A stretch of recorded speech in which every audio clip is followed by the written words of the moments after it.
I'm going to teach you how to meditate because I don't know what you're all doing with your eyes closed, but I hear it's not going very well. So I have my protein shake berry smoothie and I'm ready to go.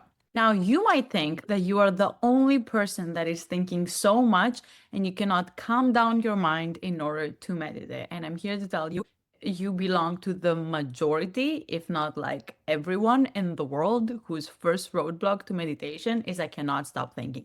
The point is to not stop thinking. The mind thinks. That's what the mind does. It's like the heart beats. It's like your blood is flowing through your veins. It's just like the mind is a machine whose job is to think.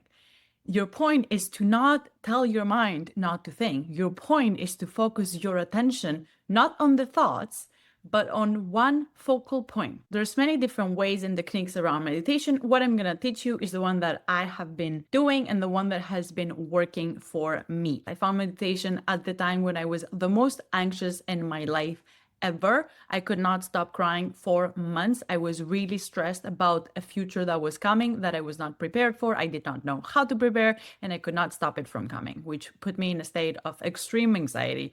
And I sat on my bed in the university dorm at the time and I said, I'm going to sit here until tomorrow night if I have to.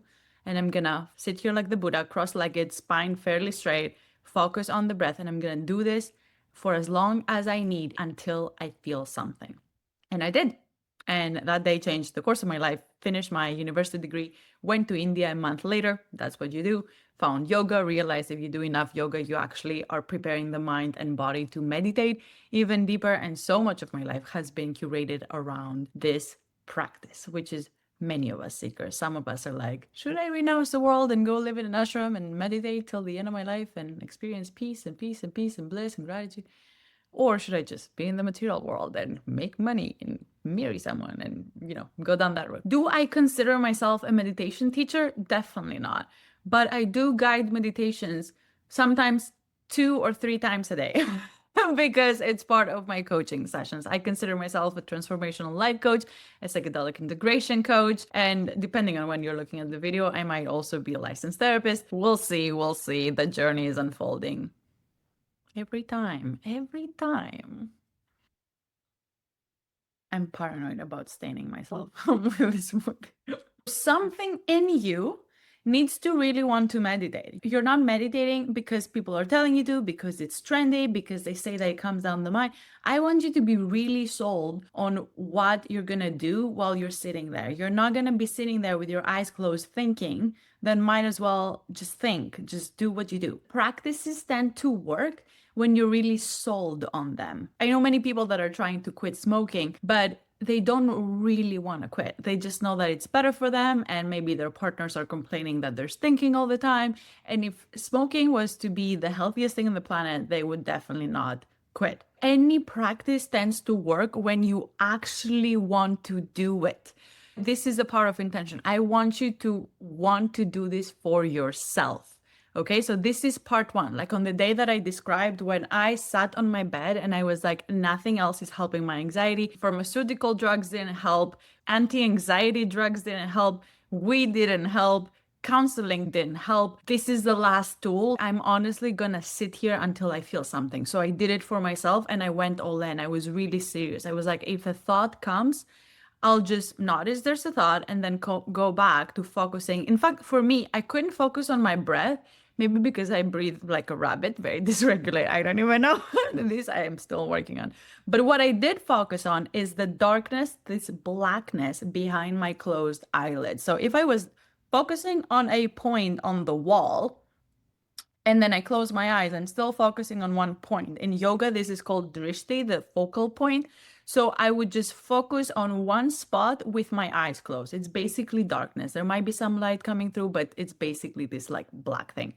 And that was my focal point. That was the thing. I'm like, I'm just going to focus on this thing. And thoughts did emerge. And I realized that if I don't engage with the thought, if I don't interact and go down the rabbit hole and have the whole conversation and create all the scenarios, I can realize, oh, there's a thought. Now I'm thinking about this. Kind of let it go like a cloud and go back to focusing. Meditation is not about not thinking, about doing it perfectly and never getting distracted. The practice is rather about coming back. You will get distracted.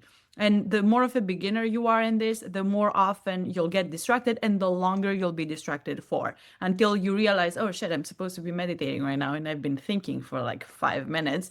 I completely created a whole scene and a whole conversation that hasn't happened with this person. Let me just come back to focusing on nothing or on the breath or on the sounds around you or on the seat that you're sitting on. It's nice to have a focal point. Now, some people meditate with mantras, they repeat a word. I haven't practiced that in my life yet. So this is not what I teach, because everything that I teach, I have practiced and I know that it works. And from that place of embodiment of I know it worked because it works for me first, I teach other people how to do that. I can't teach you about things I haven't experienced. This is why my business is called the Alex Experience. You really need to have been transformed by the thing before you teach it. And that's what I do. A friend of mine took a gorgeous photo of a place I used to call my shitty old town. And I thought it was a tropical place, some like amazing island. But when she told me where that was, I thought, wow, that's art. The picture looks much better than the real thing. Which then made me think that we can argue that art is an escape from real life, right? And we can argue the same about meditation, yoga, psychedelics, going to a rave, dancing, listening to music, looking at the moon, having sex, laughing your heart out until you pee your pants with your friends, and a billion of other things. It's like what you do that it could be, yeah, you're just escaping life. You're not focusing on your real problems. You're not thinking about the real issues right now. You're not resolving anything. You're just having fun and enjoying yourself or relaxing. Or we can argue that real life is a subjective reality that we are creating with our thoughts and emotions in every moment. One of my manifestation teachers used to say, you are creating your reality. You are always creating your reality. The reality that you experience is an illusion. It's a projection. If you had a projector screening a movie on the wall, then your thoughts and emotions and the environment around you that might be amplifying those thoughts and emotions are creating that projection of what you experience as reality in this moment, okay? Because we are only alive in this moment. The past is a memory. The future is also like a fabricated illusion. The only thing that exists is you right now watching this video, listening to me talking. This is the only thing you know is actually true. I'm not saying the past didn't happen. It did. But the more you think about it, the past is still happening because you are recreating it in the now.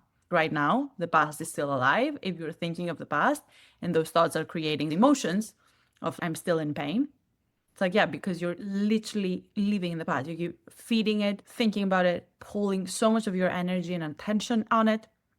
And right now, yeah, you are constantly training your body. It's a habit to feel shitty.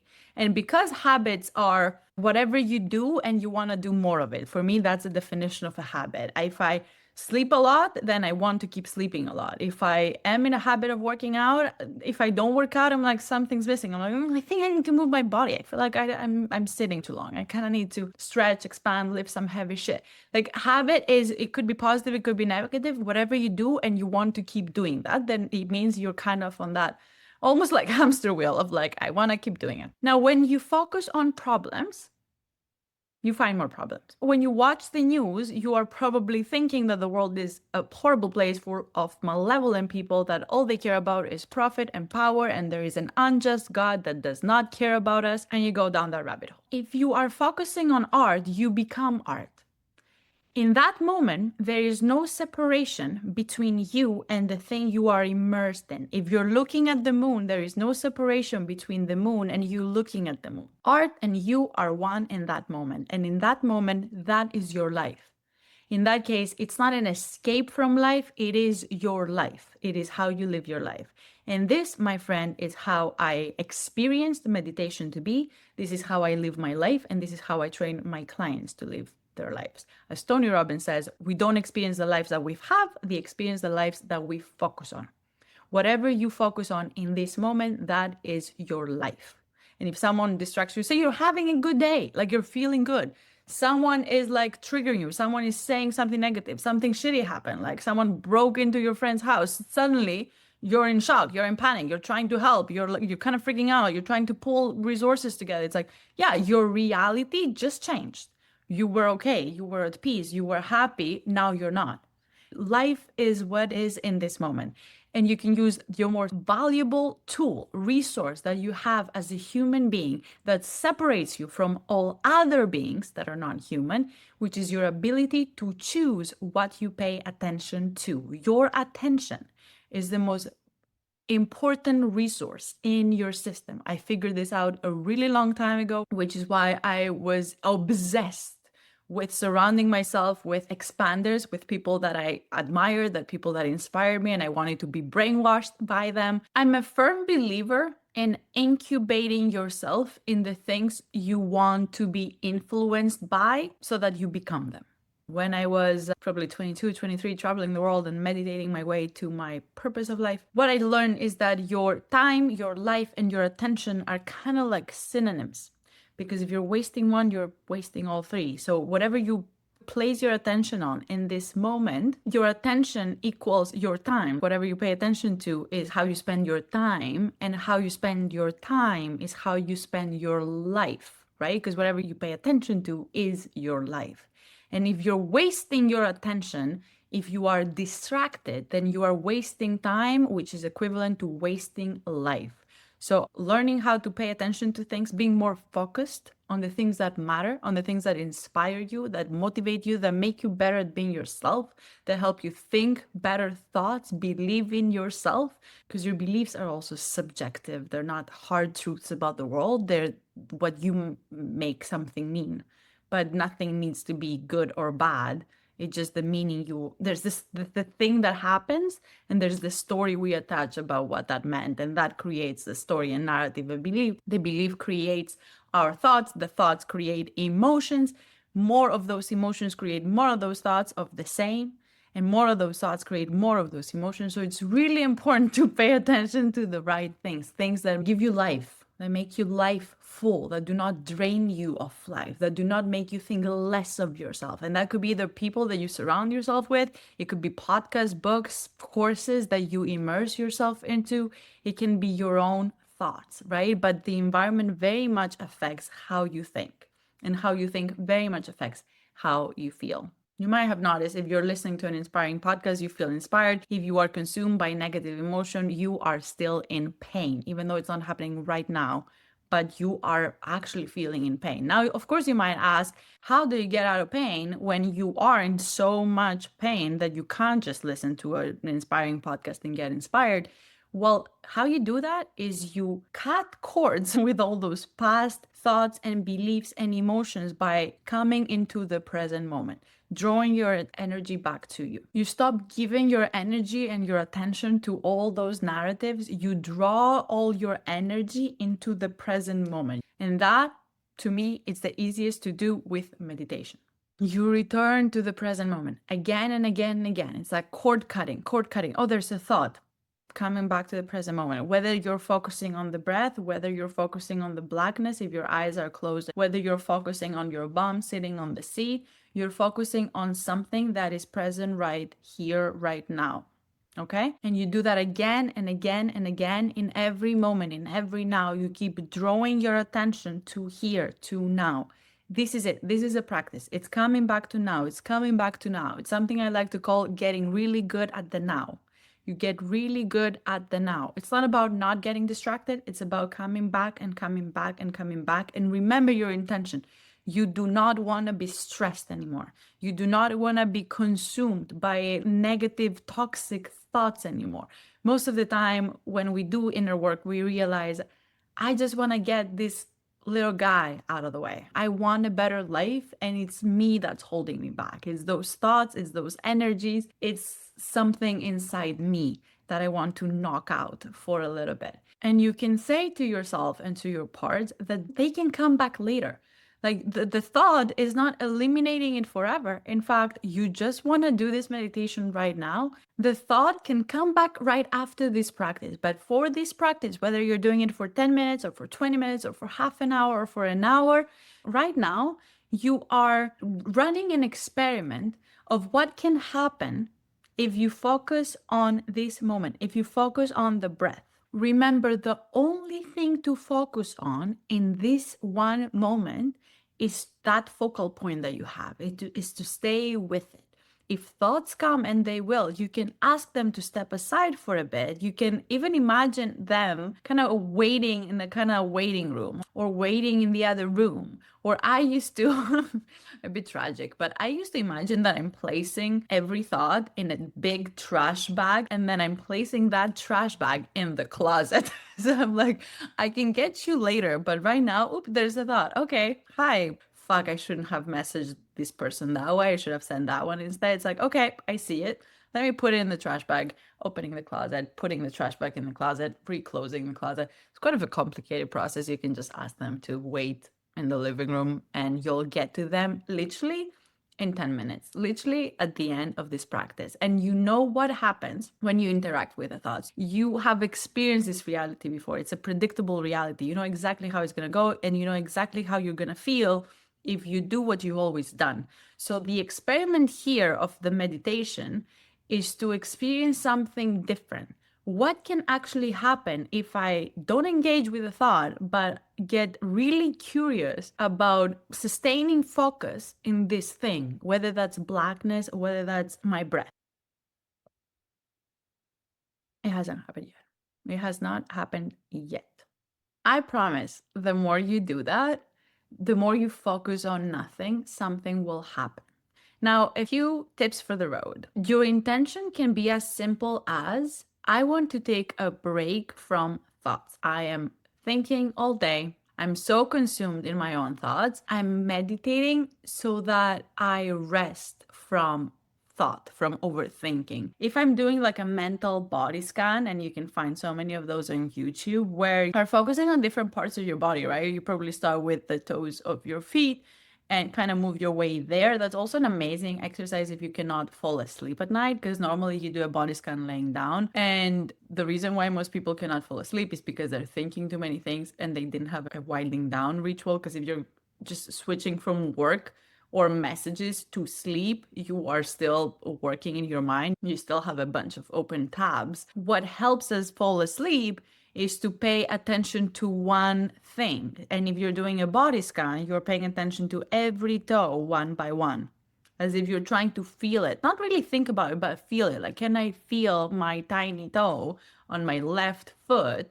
Can I just feel it? And how about all the rest of them? And how about my whole foot and my ankle, right? And then you move your way up, muscle to muscle, body part by body part. So sometimes, even if I'm doing this throughout the day, I'm thinking, I am stuck in my head all day. I'm just here to be in my body. I'm here to rest. I'm here to unplug. I'm here to relax and recharge, really, because it's quite a restful, energizing thing to pull your attention back to you in the present moment and away from the thoughts. Again, your sole intention, your sole focus is to be present in this moment. That's all you can do. It's not even to be present for the whole meditation, but right now, in this now, because life is a continuation of a now after another. It's like in this moment and in the next moment and the next moment. So in every now, the only now you have in each moment is to pay attention to this thing. Like for me, it's the blackness, right? I'm just focusing on one thing while I have my eyes closed. And I breathe through it. I probably relax my body. I probably start to feel safe because I know I'm at home. I know I've created this space. If thoughts are coming up, I realize that they're there. I see them and I come back to focusing on the now. It's only this moment that you need to be preoccupied with. Only this moment, in every moment. That's pretty much it. Sam Harris, if you're familiar with the Waking Up app, it's a meditation app. Sam Harris is amazing. I love his voice. I love his teachings. I've been using the app in the past. What he recommends is the begin again. Like every time you are distracted, you don't have to think, oh my gosh, that is a messed up meditation. I'm going to try again tomorrow. No, begin again. It's okay. Yeah, maybe you realize that for 10 minutes, you completely did not do this at all. It's fine. In the beginning, I realized it normally takes me about 15 minutes to just settle in the meditation. It gets easier and easier as you sit. So it's not about you fighting with yourself. Again, this is probably something that you do on your waking life when you're living life with your eyes open. I want you here to do something different. Do not fight with yourself. You're here to rest. You're here to experience something different. It's you and yourself. Don't make it harder than it needs to be. Life is already pretty hard sometimes. So you're here to make it easier. And like any new thing in the beginning might seem a bit weird. You might feel like you're not doing it right and you don't know how to do it right and you don't know how everybody else is getting it right. It's this simple practice of returning to one focal point in this moment. And if whenever you get distracted, you just notice it and come back and just get deeper and deeper. Now, I guide many meditations. I'm going to drop one for free here, which is just 12 minutes. It's a really quick one. Let me know if you practice. Let me know how it goes. Let me know if you have any questions, because I do much better when there are questions that I can answer. And happy meditating, happy relaxing, happy reconnecting with the person that matters most in your life, which is yourself. We spend our whole lives with this one person, with this one consciousness. So I think it makes sense to make that the best relationship in your life. When you realize that this work is really about you becoming your own best friend, it absolutely changes how you experience the rest of life, other relationships, how you think about the future, even how you relate to the past. And it only happens now. Like it's not later. It only happens now. In fact, Joe Dispenza teaches now is the new later. Every time you say, I'm going to do this later, I'm going to do this better tomorrow, I'm going to start next Monday or next year, you are running on a program of the past, which means you can predict your future because it's going to look a lot like the past, because you're not interrupting the thoughts and your emotions by returning to the now and experiencing something different instead of re-engaging constantly with the same thoughts and emotions. But every time you say, yeah, I'm going to do it later, then you haven't realized you're still the same old person, predictable reality. But if you come now to here and experiment what can possibly emerge, what can possibly happen if you focus on this thing and you just do it different because you've never experienced that before.